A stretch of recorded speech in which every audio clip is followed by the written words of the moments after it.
I've been scarred and I've been bruised. I have learned just what to do. I need to leave my past behind me. I need to look to the future. No matter what will come, no matter what I've done, I know just what to do.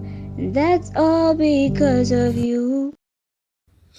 Hi everybody, welcome back to my YouTube channel. Welcome to the second last Tuesday before we step off officially for 2021. Thank you so much for continuing to credit me for transformation that happens in your lives. It warms my heart so much when you guys say things like, oh my god, the lens in which I organize and view reality has changed drastically after video X, and now whatever I'm looking at and whatever is coming in is definitely going to be filtered through different systems. It makes people better moms, better managers, better partners, better friends, and better custodians of their gifts. And thank you, you didn't have to express it. It's very kind of you too. So I really appreciate knowing that indeed that is the change that the channel is making. Thank you from the bottom of my heart. Thank you so much. We are doing time management today. We are not here for long. We are doing time management today and effective little strategies and ways of doing things that could make you more effective in your tasks. I suppose the most cliche thing that everybody will always mention when they are talking time management is boundaries. And boundaries are significant in time management, particularly because we exist alongside other people. Everything would be far more easier if it was just up to you when you want to do it, how fast you know yourself to be able to do it, your intentions, your limitations, your strengths, etc. But sadly, things depend on systems, things depend on corporations, things depend on other people. So you always need to account for those as well. And we don't always get the balance right. It doesn't matter how fast you are at getting there. There will be traffic, there will be traffic lights. It doesn't matter if you think it takes 5 minutes. If there's a queue, it can't take 5 minutes. It doesn't matter if you intend to do it this way. There's a team, there's subordinates. There's hierarchy, so that need you to effectively consider other factors in your execution of tasks. So this is where time management comes in, because if we focus solely on ourselves, we would be inconsiderate and insensitive.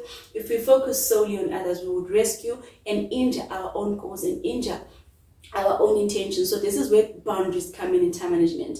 It's this line that causes us to exist in harmony with our surroundings, to say, okay, this is how far I go, this is where the other people stop. Boundaries are fair, boundaries are kind. Boundaries are not subliminal, passive, aggressive remarks on some do you, I'm going to focus on me now, and no, good boundaries, especially in time management, sound like communication.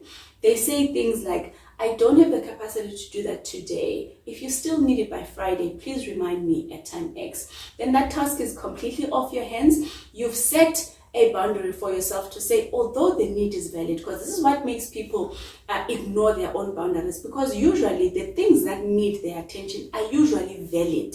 All of them are usually valid. And it's this sifting through of what needs to be done right now. How do I effectively communicate that to the next person in a way that holds the relationship intact? Because poor boundaries are highly driven by psychological motivations, that I don't want to disappoint another person, that's psychological. Or I like being helpful. It's meaningful to my personality to be of aid to other people. So when an opportunity presents, it's hard for me to say no to it. So people ignore boundaries in an attempt to service a psychological need. So usually when you learn a way of setting a boundary that caters to your need and respects the relationship you are in, it becomes far easier to set boundaries. That I can't do that right now, but usually it's easier outside boundaries to always offer an alternative to your no, because people pitch boundaries as no's. Boundaries aren't always a no. Boundaries are a bigger yes, that I've got this going on and it renders me incapable of doing X, Y, Z too. So boundaries, look at them at that line where you cater to them and you cater to you simultaneously, because rescuing is when you cater to them. Arrogance and self-centeredness is when you cater to you only, and boundaries say, how do I do both simultaneously, fairly and kindly to both of us? How do I love you without betraying and abandoning my own mission?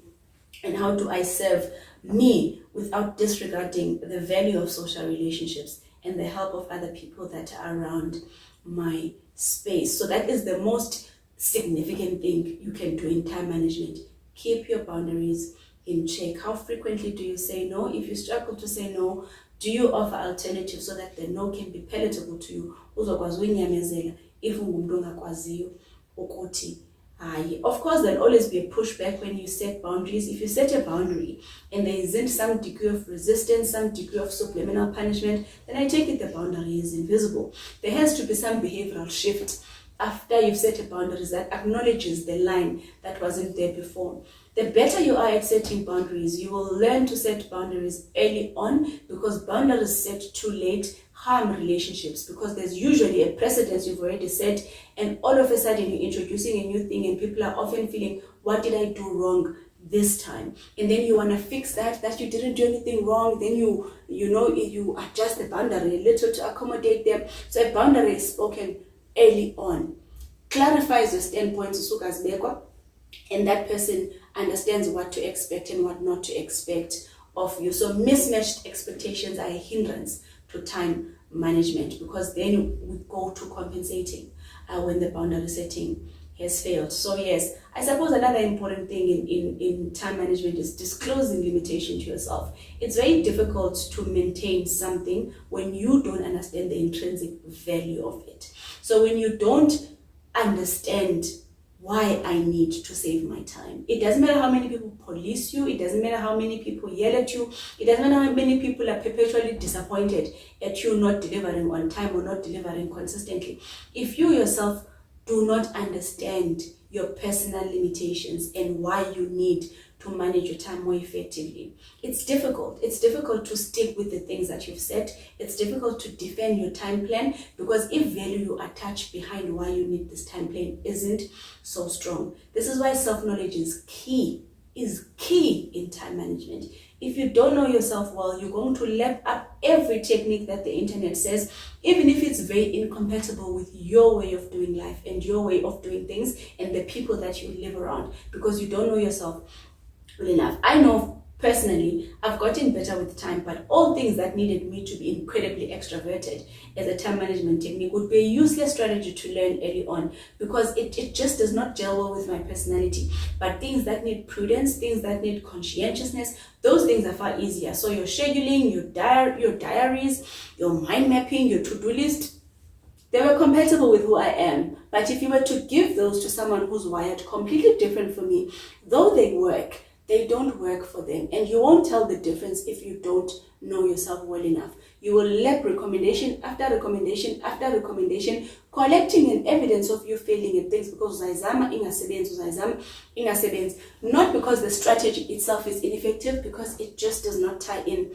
well with who you are. So you'll see for different personalities, delegation and outsourcing may be an easier thing than checklists and to-do lists. Those are people that do better with 8. I'll hire an assistant instead of a to-do list or time management app or software. That, okay, let me give this money to this person. I will pick an accountability buddy or whatever. Things that require external input may be of better use to them than things that need them to keep in check of this and keep in check of this. And you won't be able to know intoni ekusebenzelayo, intoni engakusebenzeliyo when you don't know yourself well enough. We'll come back all the time to self-knowledge, because delegation and outsourcing are also very important time management tools. Yes, things can be done. Yes, you are competent, but you are not the only person competent at doing them. So the sooner you understand that your competency is shared by other people and you gather such people. So effective teams are a time management tool. Have people that are equally competent around you. So you're not always trying to juggle all the balls at the same time by yourself. You feel more comfortable letting it go and risking dropping balls when you know that should they fall off my hands, they're going to fall in the hands of Skaban, they're going to fall in the hands of Skaban.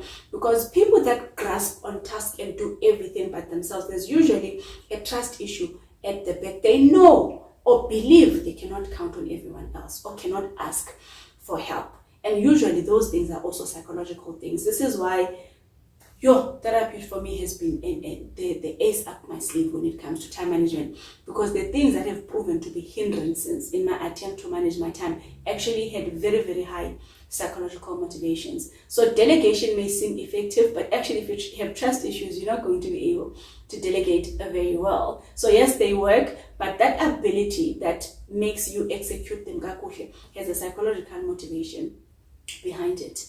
Yes, so exercise has also been another underrated thing in my life. It's nice to have it as a tool in my basket, although it's the most underutilized tool, because I know, okay, let me try this. When it fails, kick in this. So I've got primary strategies, I've got secondary strategies, and I've got last minute extraordinary measure strategies. So it's nice to know that, okay, some things like motivation and whatever will get me going, but they won't sustain me. As soon as those fail and fatigue kicks in, this is what I will kick in. Exercise has proven to be my last resort. It doesn't come naturally to me. Not something that I enjoy, but I also know it's highly, highly effective. So as I edge closer to burnout and tasks are taking longer, I procrastinate much more frequently. Usually exercise kicks in. It makes me perceive my capacity to be greater than what I thought it was. I'm also more productive, so output is much higher. There's something about exercise that buys you time. Uput usually says this to me. Uput's like that, until I don't have time, exercise will buy you time. And I didn't always understand what he means by exercise will buy you time until I noticed the elevated energy. You need energy for tasks. Until I noticed the elevated vitality, you need that for tasks, and until I noted the mental sharpness. There is nothing more significant than sharpness when it comes to executing something, because you do it briefly, promptly, and effectively, limiting the amount of times you have to redo it, limiting the amount of times where you have to relook it because it wasn't done effectively. It just gave me this mental edge that if it is done, it is done. I don't have to do it again. But when I do things much more sloppy and lethargic, it's likely almost a shoddy effort, and it needs a couple of more edits before it's final, because I was tired in this portion. So I like that I have that as a strategy. I wish I just had the personal agency to utilize it more, but for people where you are athletic, that is actually a beautiful, effective time management strategies. Read up a little bit on Pareto's principle as well, when you understand that, okay, where do most of my outputs or consequences actually come from? Then you actually start applying the principle in a lot of things to know that when I hit it there, 5 other things are likely to be achieved. Then it makes you more effective at picking a time management strategy that will have a wider impact. So if you know that, okay, I'm shooting for YouTube, all right, that which is a tool in my own basket is the content itself. It's knowledge from my profession. It's wisdom from my own life lessons. That belongs solely to me. I'm able to do that. What takes the amount of time? Editing, the aesthetics, thumbnails, technicalities, the actual shooting, videography, sound check, light check. And then you realize, about 5 things that go into the output of my channel could actually be outsourced by hiring a media team. That's one thing. Then there's a but that media team, although E1, is taking care of 10 different things. Rest, of course, although sounds counterintuitive, is actually a time management strategy. You cannot actually achieve much when you are fatigued, and you cannot achieve much when you don't know what you are doing and you don't have a good grip on what you are doing. So rest will help a great deal in making sure that when you do something, you are doing it properly. And of course, there are the obvious things. There are the things like alarms, like diaries, like scheduling, like hiring assistants, outsourcing, delegating, etc., etc. But the ones that are unique and underrated, psychotherapy.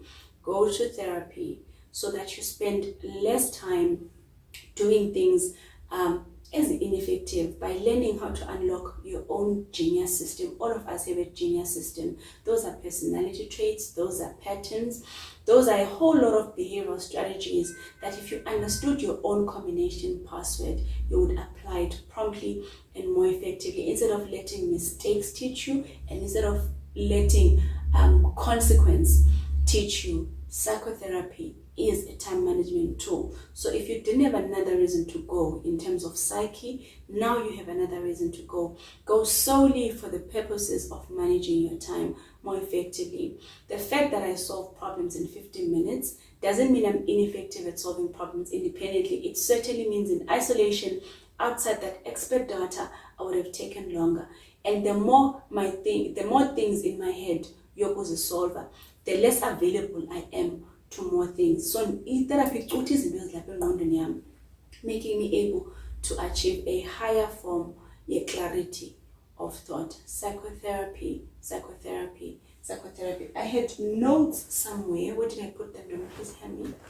Excuse me, we're not going to pack that because it happens. Let me see if I'm forgetting something.